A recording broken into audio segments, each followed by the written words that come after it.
Again, many people are seen doing this. Even in Hindu dance, you see a lot of this. And it supposedly awakens the crown chakra. Which is the snake. Exactly. So 666 snake. Wow. Yes, look at it. Not true. Yoga is actually a practice for death. For death.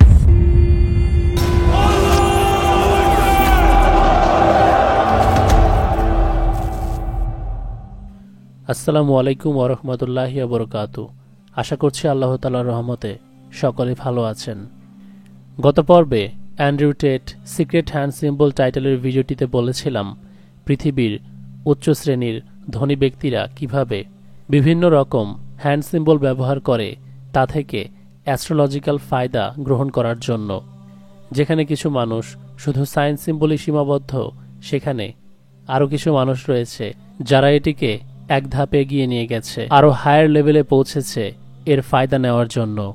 তাদের মধ্যে একজন নরেন্দ্র মোদিও রয়েছে, যে কিনা বিশেষ কিছু মুহূর্তে অর্থাৎ ইলেকশনের আগ মুহূর্তে ধ্যানে বসে পড়ে।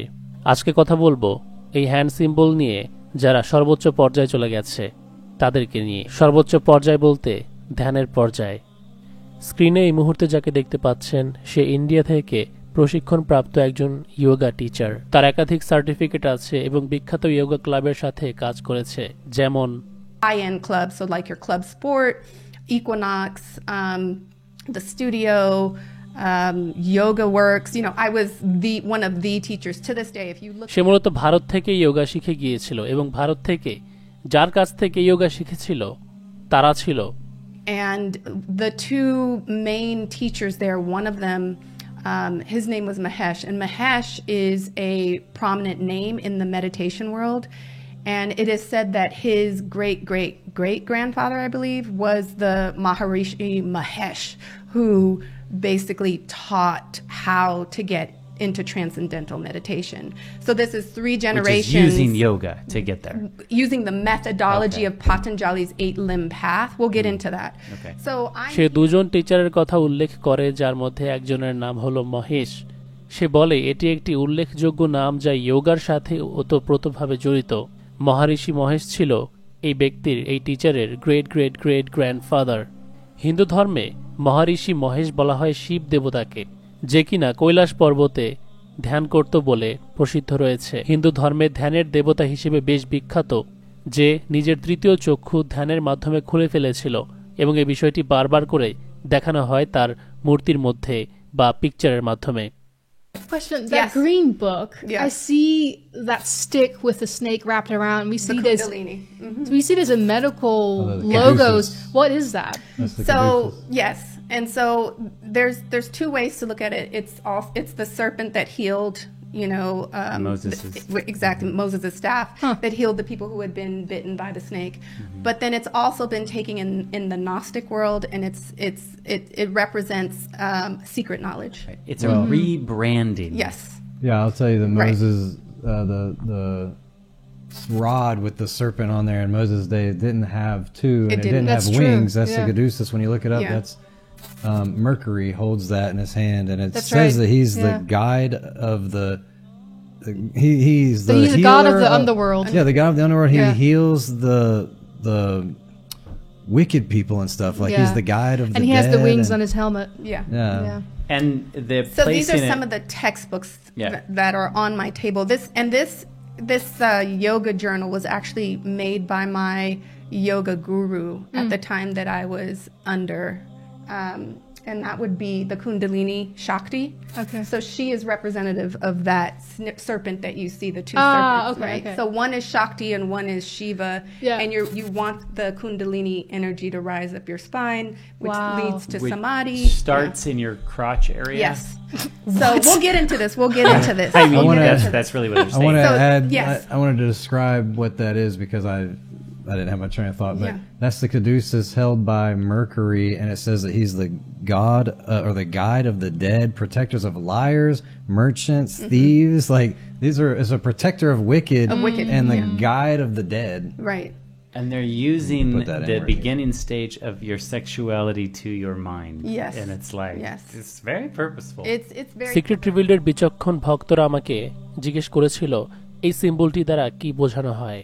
প্রাচীন রোম সাম্রাজ্যের পলিথিস্টিক বা পৌত্তলিক ধর্মের একজন দেবতা ছিল এই মার্কিউরিস, যাকে গড অফ দি আন্ডারওয়ার্ল্ড বলা হতো।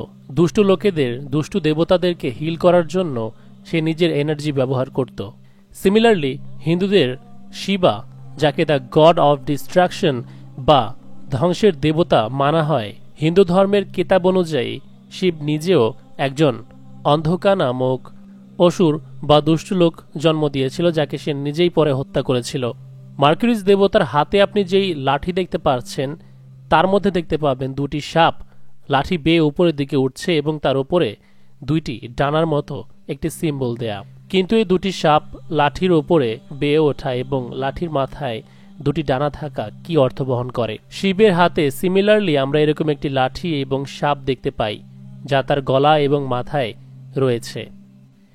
মহিলার ব্যাখ্যা অনুযায়ী এই সাপ দ্বারা কুণ্ডলিনী এনার্জি বোঝানো হয়, যা শরীরের নিম্ন অংশ থেকে ব্রেন বা মাথার ওপর পর্যন্ত পৌঁছায়, এবং যখন এমনটা কোনো মানুষের সাথে হয় তখন সে এনলাইটেড হয়ে যায় বা বিশেষ জ্ঞান প্রাপ্ত হয়। সংস্কৃত শব্দ কুণ্ডলিনী, যা হিন্দুরা বেশি ব্যবহার করে, যারা যোগার ফ্রিক, যোগা পছন্দ করে, তারা যেটি ব্যবহার করে, এর সহজ অর্থ হল in yoga latent female energy believed to lie coiled at the base of the spine.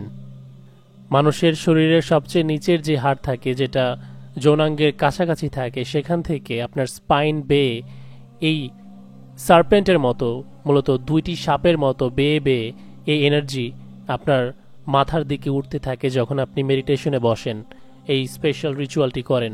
ধীরে ধীরে যখন আপনার শরীরের চাকরাগুলোকে অ্যাক্টিভ করতে করতে স্পাইন বেয়ে এই এনার্জিটি ওঠে আপনার মাথা পর্যন্ত পৌঁছায়, তখনই এটিকে এনলাইটমেন্ট বলে, spiritual enlightenment.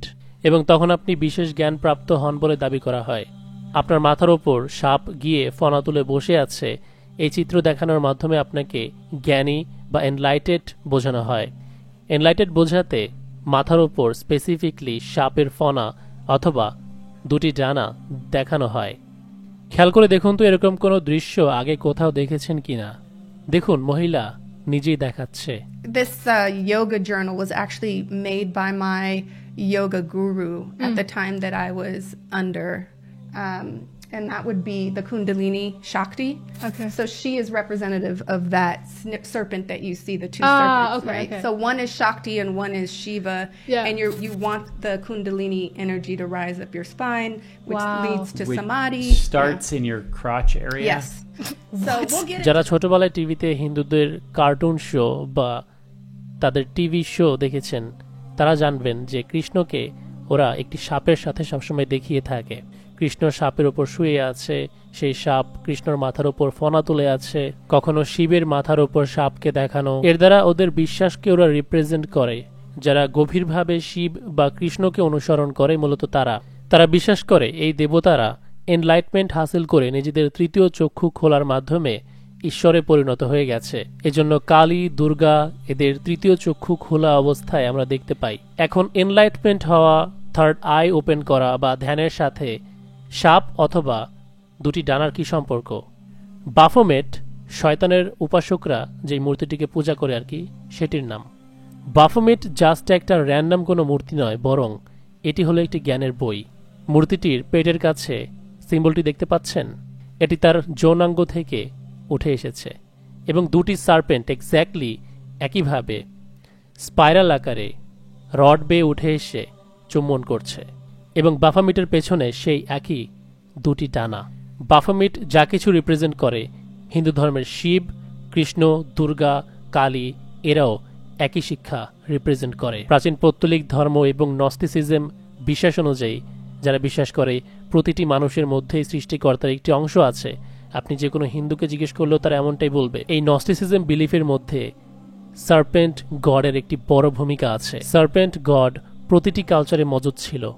Egyptian, Greek, Chinese, Indian সার্পেন্টকে এজন্য উপাসনা করা হয় কারণ ওদের বিশ্বাস এই সার্পেন্ট ওদেরকে ডিভাইন নলেজ দেবে এবং সেই নলেজের মাধ্যমে তারা ইমর্টাল বা ঈশ্বরে পরিণত হবে। এসব কিছুর শুরু আমাদের আদম হাওয়া আলাইহিমুসসালামের ঘটনা থেকেই, যেখানে বিশ্বাস করা হয় শয়তান সাপের রূপ ধরে বেহেশতে প্রবেশ করেছিল ফেরেশতাদের ভয়ে, যদিও বা আমরা মুসলমানরা এটা 100% ট্রু হিসেবে বিলিভ করি না, মতপার্থক্য আছে আর কি। ইভেন বাইবেলের মধ্যে শয়তানকে সার্পেন্ট বলা হয়েছে।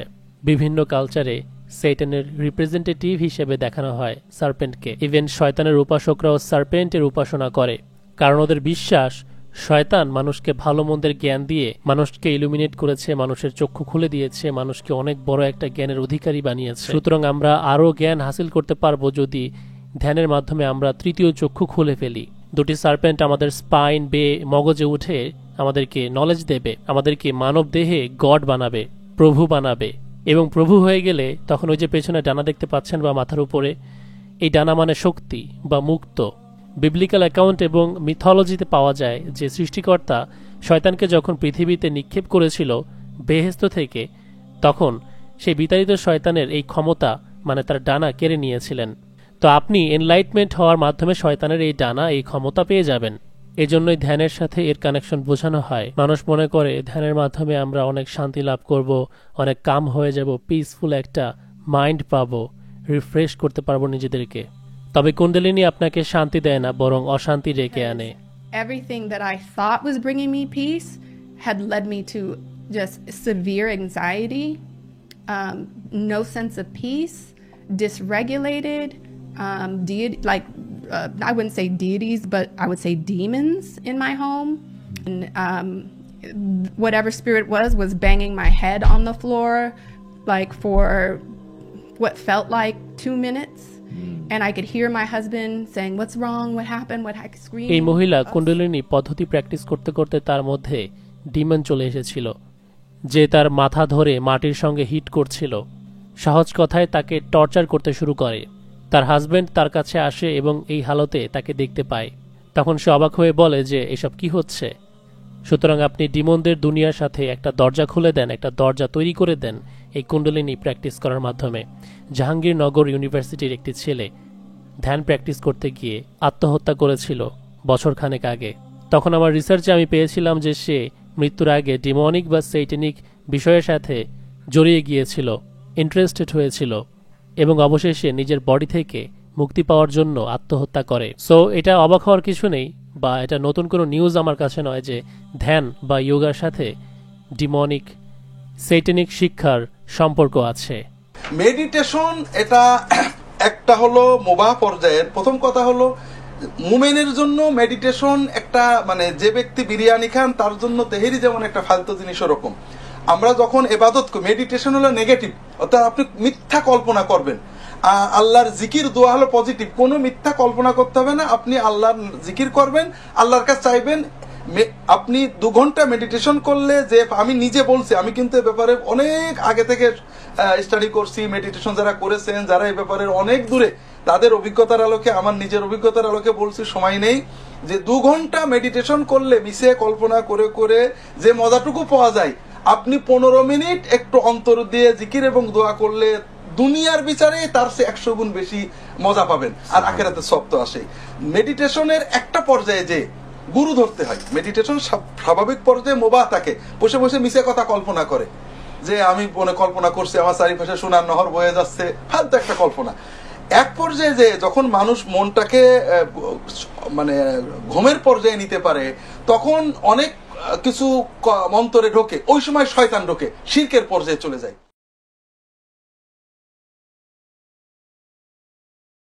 ভিডিওটি ভালো লাগলে অবশ্যই লাইক করতে ভুলবেন না। সিক্রেটিভ ওয়ার্ল্ডের অফিসিয়াল মার্চেন্ডাইজ কিনতে ফেসবুকে SR ফ্যাশন ওয়্যার নামক পেজে চলে যান। সেখানে গিয়ে নক করলেই আমাদের প্রোডাক্ট খুব সহজেই কিনতে পারবেন।